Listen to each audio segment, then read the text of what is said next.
कहानी की शुरुआत होती है। एक छोटा लड़का बारिश में कागज की नाव के पीछे भाग रहा होता है। घुप अंधेरा था। तभी अचानक एक विद्रूप चेहरे वाला जोकर प्रकट होता है। जोकर हाथ में वही कागज की नाव लिए लड़के को पास बुलाने लगता है। मासूम लड़का जैसे ही नाव लेने के लिए हाथ, लेकिन उसका बड़ा भाई इस बात पर अड़ा रहता है कि भाई जिंदा है और शायद बारिश के पानी में बहकर कहीं और चला गया है। गर्मी की छुट्टियों में वह अपने दोस्तों को लेकर नाले के पास उसकी तलाश करने निकल पड़ता है। इधर वही डरावना जोकर दूसरी बार दिखाई देता है। इस बार उसकी नजर एक काले लड़के छोटे नाम वाले किरदार पर पड़ती है। लड़का काम पर जाने की तैयारी कर रहा था कि तभी उसे अजीब आवाज सुनाई देती है। दरवाजे की दरारों से सैकड़ों जली हुई हाथों की उंगलियां बाहर आने लगती हैं और अंदर से भयानक चीत्कार सुनाई देती है। यह देखकर उसे अपने माता पिता की जलकर मरने की यादें सताने लगती हैं। वह घबराकर दरवाजे के पास जाता है। तभी दरवाजा अपने आप खुलता है और भीतर वही जोकर चमकती आंखों के साथ खड़ा होता है। सौभाग्य से तभी कुछ बदमाश लड़के गाड़ी से आते हैं और उसकी तंद्रा टूट जाती है। इसी बीच एक मोटा बच्चा जो अकेलेपन से किताबों में समय बिताता है, लाइब्रेरी में शहर का इतिहास पढ़ रहा होता है। उसे पता चलता है कि हर 27 साल बाद इस कस्बे से बच्चों की रहस्यमयी गुमशुदगी होती है। वह पढ़ने में डूबा हुआ था कि पीछे से लाल रंग का गुब्बारा तैरता हुआ आता है। वह उसके पीछे पीछे तहखाने तक पहुंचता है। रोशनी बार बार झपकती है और सीढ़ियों पर एक काला साया खड़ा दिखाई देता है। डर से वह भाग निकलता है। सौभाग्य से लाइब्रेरियन महिला आ जाती है और वह बाल बाल बचता है।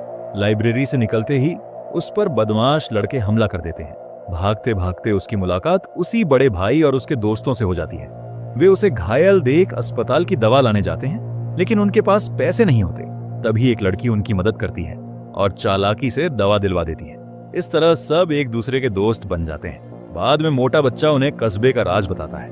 हर 27 साल बाद बच्चों की रहस्यमय गुमशुदगी होती है और अब वही समय फिर से लौट आया है। जैसे ही उनका एक और साथी, छोटा नाम वाला, अपने घर पहुंचता है, दरवाजा अपने तो देखा कि सामने खड़ा अजनबी अचानक गायब हो चुका था। जमीन पर बस लाल गुब्बारों की एक लड़ी रह गई थी। धीरे धीरे गुब्बारे ऊपर उठे और उनके पीछे से वही डरावना जोकर नजर आया। कन्यांग इतना डर गया कि भाग खड़ा हुआ, लेकिन जब उसने फिर पीछे देखा तो वहां कुछ भी नहीं था। इसी बीच छोटी मई के घर में भी अजीब घटनाएं होने लगीं। रात को नल पर चेहरा धोते समय उसे वॉश बेसिन से अजीब आवाज सुनाई दी। वह सावधानी से झुककर देखती है, पर अंदर घना अंधेरा ही था। जिज्ञासा में उसने नापने वाला फीता, टेप अंदर डाला।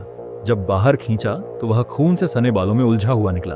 अगले ही पल असंख्य बाल नाली से निकलकर उसकी गर्दन लपेट लेते हैं। फिर अचानक लाल खून का फव्वारा फूट पड़ता है और पूरा कमरा खून से भर जाता है।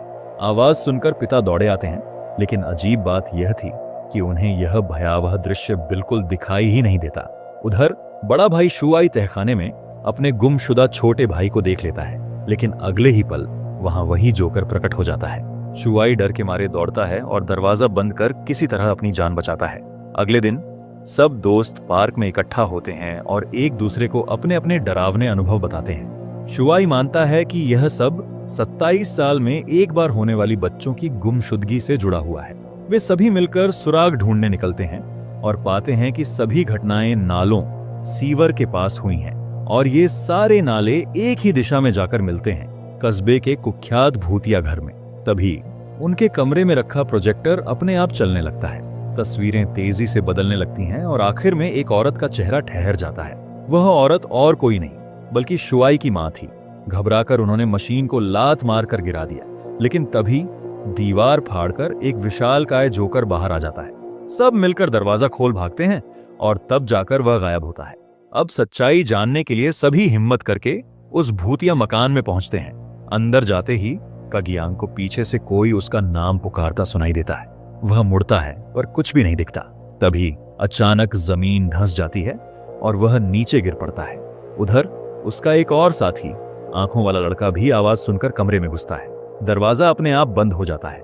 सौभाग्य से शुआई सही समय पर दरवाजा खोल देता है और उसे बचा लेता है। इसी बीच कडियांग होश में आता है और देखता है कि उसके सामने वही जोकर खड़ा है। जोकर अपना मुंह फैलाकर उसे खाने ही वाला होता है कि शुआई और उसका साथी अंदर आ धमकते हैं। तभी अचानक छोटी मेई डंडा लेकर आती है और सीधे जोकर के सिर में घोंप देती है, लेकिन जोकर मरता नहीं है बल्कि पीछे हटकर कुएं के अंधेरे में चला जाता है। इस भयानक भिड़ंत के बाद सबको एहसास हो जाता है कि यह जोकर असली है और अभी जिंदा है। वह सिर्फ कुछ समय के लिए पीछे हटा है, लेकिन इस लड़ाई में उनके कई साथी अपनी जान गंवा चुके थे। आखिरकार दोस्तों का हौसला टूटने लगा और सबने पीछे हटना चाहा, मगर शुआई अब भी अपने गायब भाई की तलाश में डटा रहा। तभी छोटी मेई अपने पिता से झगड़कर अचानक गायब हो जाती है।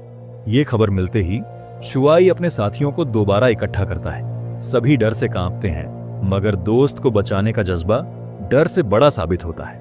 हथियार लेकर वे भूतिया हवेली पहुंचते हैं और रस्सी के सहारे अंधे कुएं में उतर जाते हैं। नीचे जागी हुई मेई सामने का दृश्य देखकर सहम जाती है। असंख्य बच्चों की लाशें हवा में तैर रही थीं।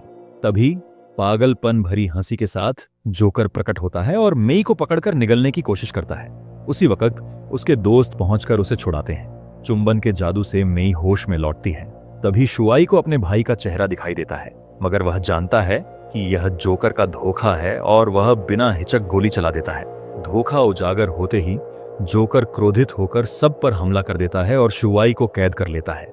वह शर्त रखता है कि अगर सब उसे छोड़ दें तो बाकी लोग आजाद हो जाएंगे। लेकिन इस बार सबसे डरपोक साथी आगे बढ़ता है और डंडा उठाकर जोकर पर वार करता है। बाकी सब भी हिम्मत करके साथ दे देते हैं। जैसे ही वे डर छोड़ते हैं, जोकर की असली कमजोरी सामने आती है। वह भय से ही ताकतवर था। डर टूटते ही उसका रूप बिखर जाता है और वह गहराई में समा जाता है। दोस्त हाथों में हाथ डालकर कसम खाते हैं कि अगर 27 साल